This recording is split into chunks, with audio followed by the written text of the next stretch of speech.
bonsoir. Bonsoir, bonsoir. En fait, bonjour. Bonsoir. Les problèmes techniques, ça ne manque jamais. Oui, non, mais on s'en doute bien parce que j'ai essayé de passer par Wova, mais c'est pas Mais comme ça. moi aussi. Ouais, mais Donc, comme moi aussi. donc, je suis passée directement via Zoom. Donc, je crois que, écoute, on va Euh, essayer de faire au mieux. Donc, ouais. On attend Adrienne. oui, elle était devant son écran, donc normalement, elle ne doit pas tarder. Ouais, elle ne doit pas tarder. OK. Mais je lui refais un signe OK. parce qu'il y a aussi le Ouais, ouais. timing, il y a tout. Donc, Ouais, totalement. Et ça fait déjà 9 minutes. Hein? Ça fait déjà 9 minutes. bon, on va essayer de faire au mieux et puis voilà. Voilà. Salut Eric. Tu mets ta caméra? On te voit au moins? Je suis là. Ah, ok, elle est là. Ah, Adrienne est là? Oui. Adrienne, tu veux bien lever la main pour que tu sois promu? Je crois que c'est peut-être ça le problème. Il faudrait que tu sois promu au niveau de panéliste. Voilà. Ah bon. Je crois que c'était juste ça. Ouais. OK, OK. Sans trop tarder. Bienvenue à mes panélistes à la première conférence inaugurale de la Australian Sickle Cell Advocacy. C'est un honneur et un privilège de vous avoir ici. Je suis contente de revoir des collaborateurs à notre association. Je vais faire une introduction très rapide de chaque panéliste et puis nous allons continuer. Alors, je vais commencer à ma gauche. Je vois Corinne. Corinne est présidente de l'association Drépavie, une association de lutte contre la drépanocytose. Depuis 17 ans, elle est aidante ressources et aidante experte, partenaire pour la thalassémie et la drépanocytose et directrice opérationnelle des projets drépanocytose en Afrique. Et après ça, je vais chez Eric. Eric vit avec la drépanocytose ou anémie falciforme, dépendant d'où dans le monde on vit. Eric est médecin d'origine congolaise. Il est professeur en ce moment-ci à Sefako Marcato Health Sciences University en Afrique du Sud, à Pretoria. Il a aussi créé le groupe Parlons Anémie et Cesse Drépanocytose sur Facebook pour élargir le filet sur la sensibilisation de la drépanocytose dans le monde francophone. Et sa plateforme compte plus de 1000 membres en ce moment-ci. Et bien sûr, sans oublier Dr. Adrienne Lerner, qui est docteur en psychologie clinique, qui a 30 ans d'activité professionnelle, hospitalière et enseignante en France. Et aujourd'hui, elle se consacre à plusieurs projets de recherche liés à la drépanocytose et à une activité de psychothérapie en cabinet libéral. Donc, bienvenue à vous. Comme notre thème pour la conférence est Breaking the Barriers, A New Horizon, donc en français, casser les barrières, un nouvel horizon. Je voulais me concentrer plus sur le bien-être mental.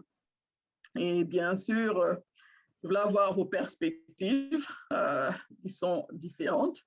Alors, je voulais qu'on commence par exemple avec Eric en tant que personne qui vit avec la drépanocytose.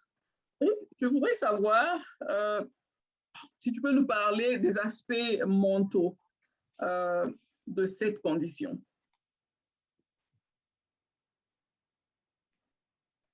Eric? Si Eric nous entend.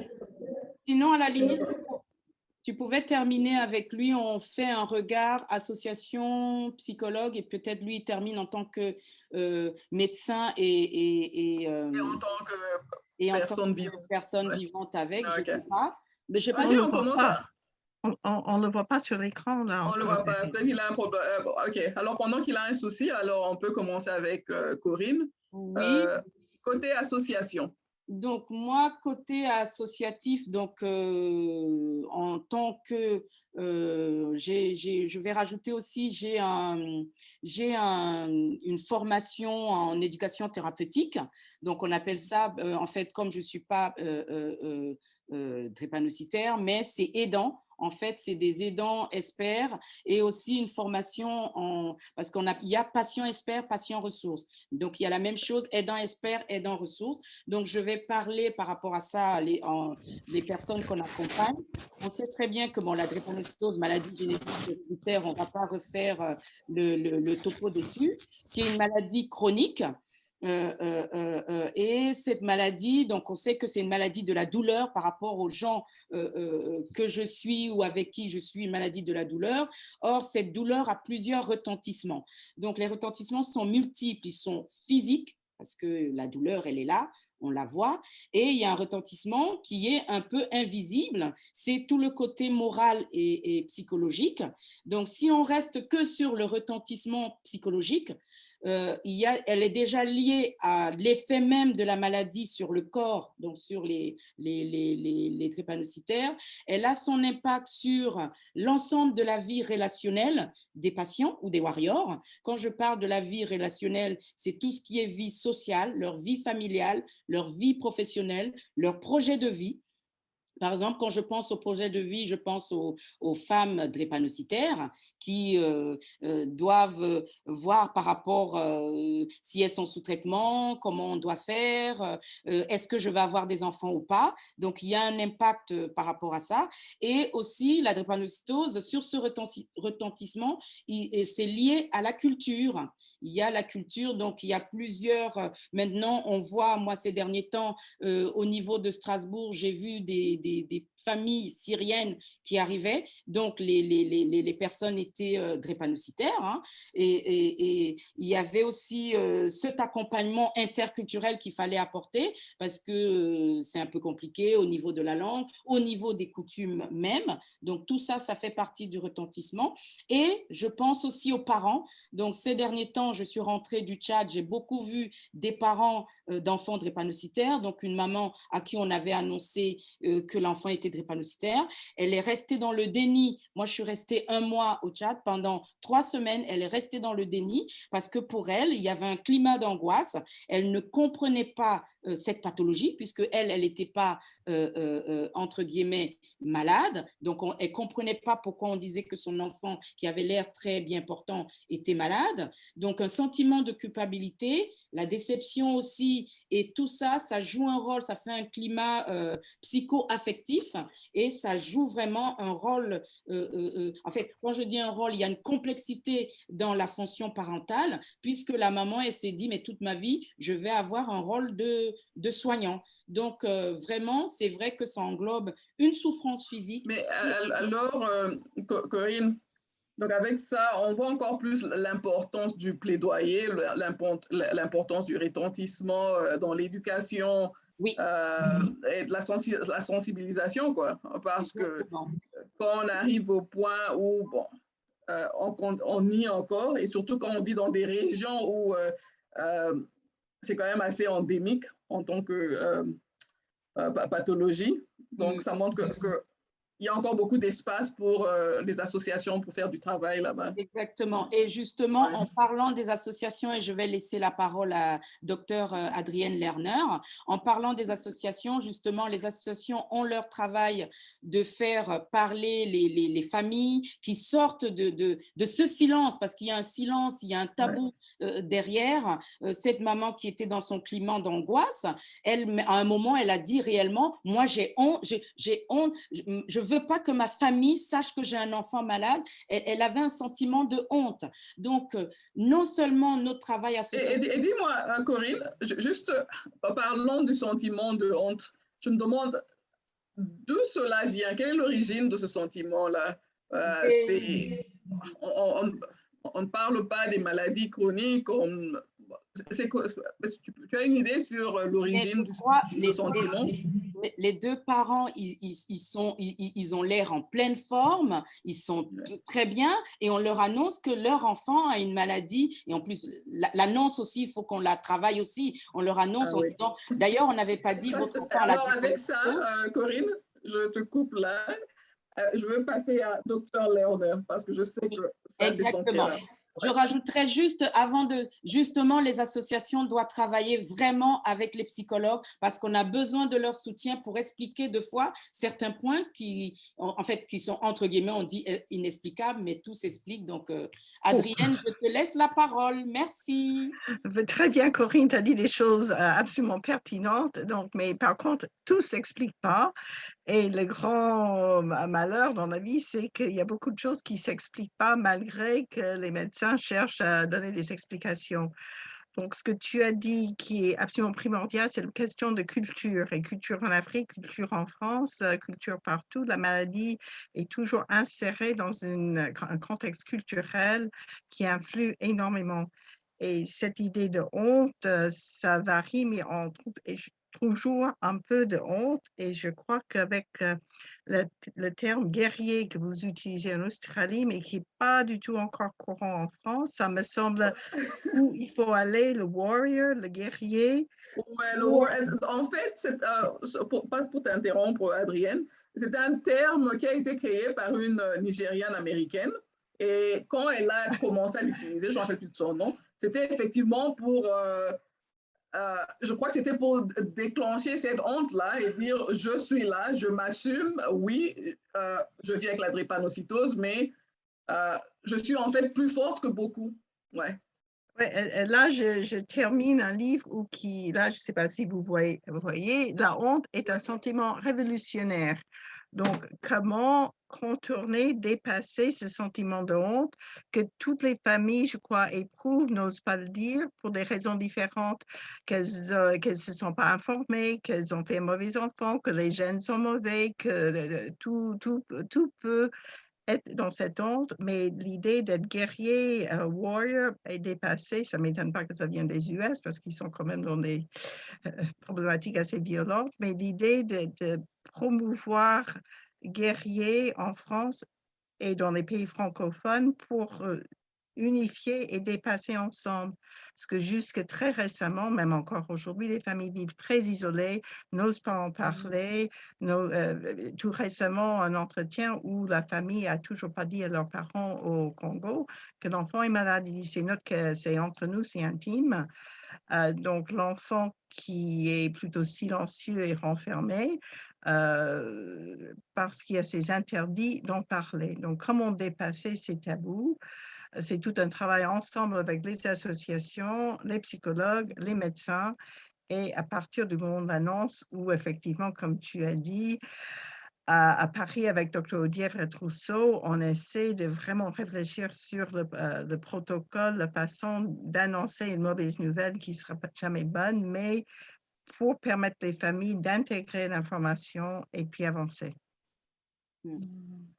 Merci, Adrienne, pour ça. Et de ne pas être, parce que je crois qu'ils ont peur d'être stigmatisés. On a d'être discriminé, d'être mis à part, comment l'enfant va être à l'école. C'est pour ça qu'il y a d'autres parents même qui surprotègent tellement l'enfant, parce que j'ai vu deux cas. Il y avait celle qui était dans le déni et un autre, une famille où le garçon, il a 20 ans maintenant, mais la maman le surprotège, ça veut dire il vient encore aux consultations et à ses suivis où elle veut regarder derrière, ne piquez pas comme ça, mettez dans cette veine, mettez dans le... Donc, il y a aussi cette surprotection. Ouais. Et alors, avec ça, nous allons passer à Eric. Eric, tu es là? On l'a vu, il était apparu. On a vu ça. Oui, il était là. Tu mets en caméra? Ouais. Ah, voilà, OK. Eric, tu as entendu la discussion jusqu'à présent et maintenant, je serais vraiment intéressée à entendre ton point de vue, surtout en tant que personne qui vit avec cette condition. Pardon?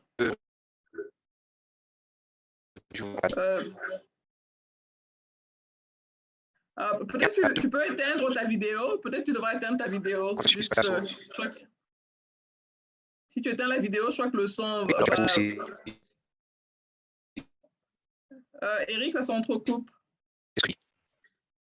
Je crois, éteins la vidéo. Éteins la vidéo.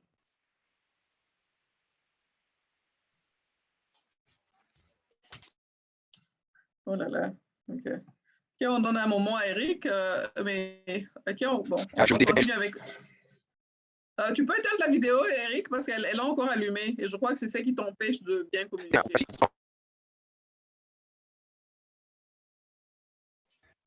Allô? Allô, oui, nous t'entendons, mais je crois que si tu peux éteindre ta vidéo, je crois que la connexion sera mieux. Voilà. Oui, essaye, vas-y, Eric.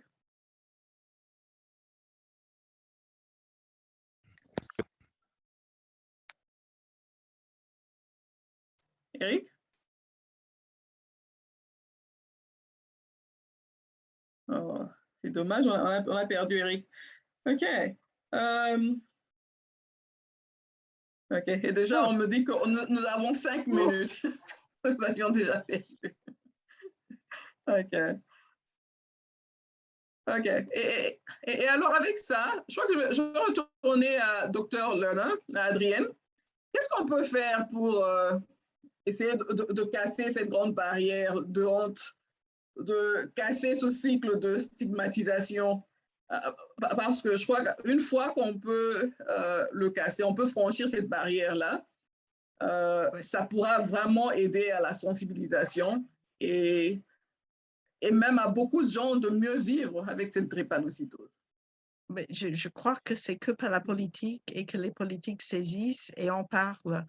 Parce que l'asthme, ce n'est pas stigmatisé, le cancer n'est pas stigmatisé. Et le problème avec la drépanocytose en France, c'est stigmatiser maladie, mais ça appartient à une population qui est souvent objet d'un certain racisme. C'est des personnes qui sont souvent récemment arrivées en France dans le socio-économique précaire, logement précaire. Donc, c'est un énorme problème. Et si les politiques s'en saisissent, un peu comme chez vous en Australie, peut-être ça aidera ces personnes à avancer ensemble. Allô, vous m'entendez? J'ai essayé de couper la vidéo pour voir si vous arrivez. OK, ouais. Je crois qu'il fallait faire ça. OK, vas-y, Eric. Tu as 4 minutes. Utilise-les bien.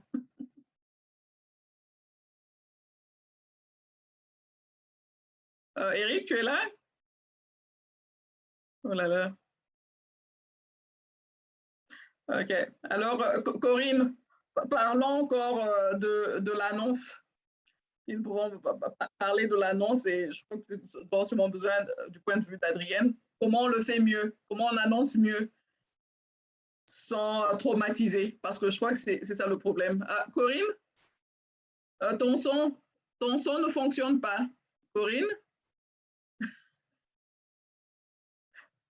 Avant de repartir sur l'annonce, je rebondis sur ce qu'a dit Adrienne.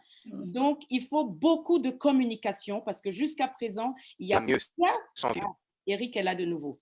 Eric est là de nouveau. Tu es prioritaire, vas-y. Ouais.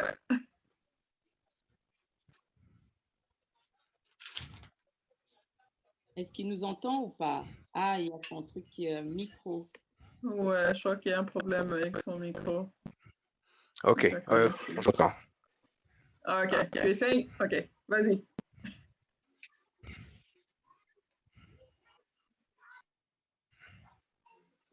Allô, est-ce que tu m'entends, Nathalie? Oui, on t'entend. Vas-y.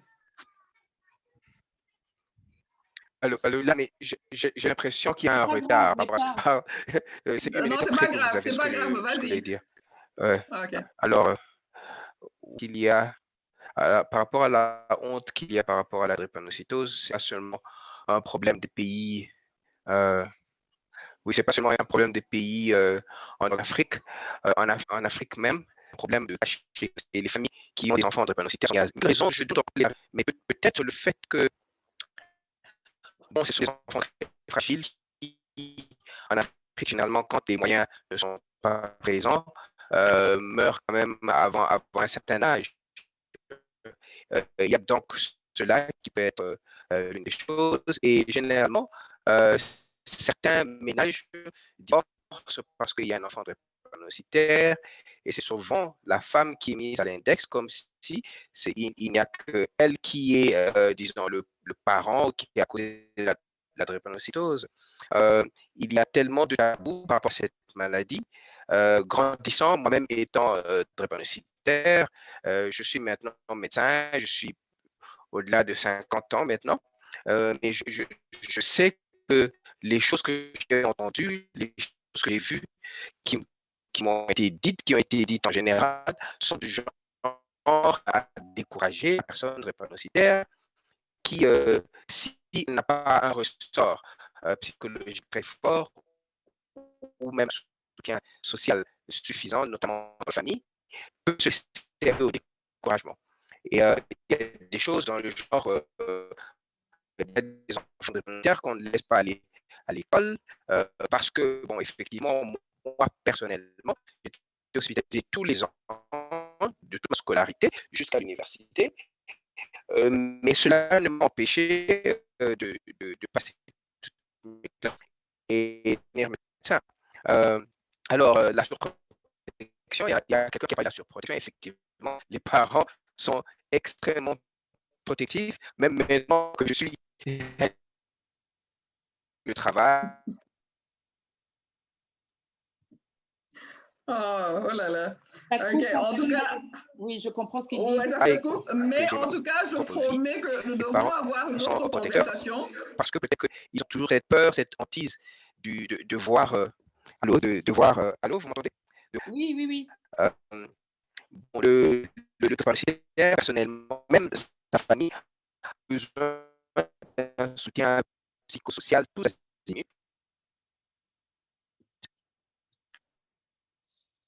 Qui n'existe. Oh là là. Ok.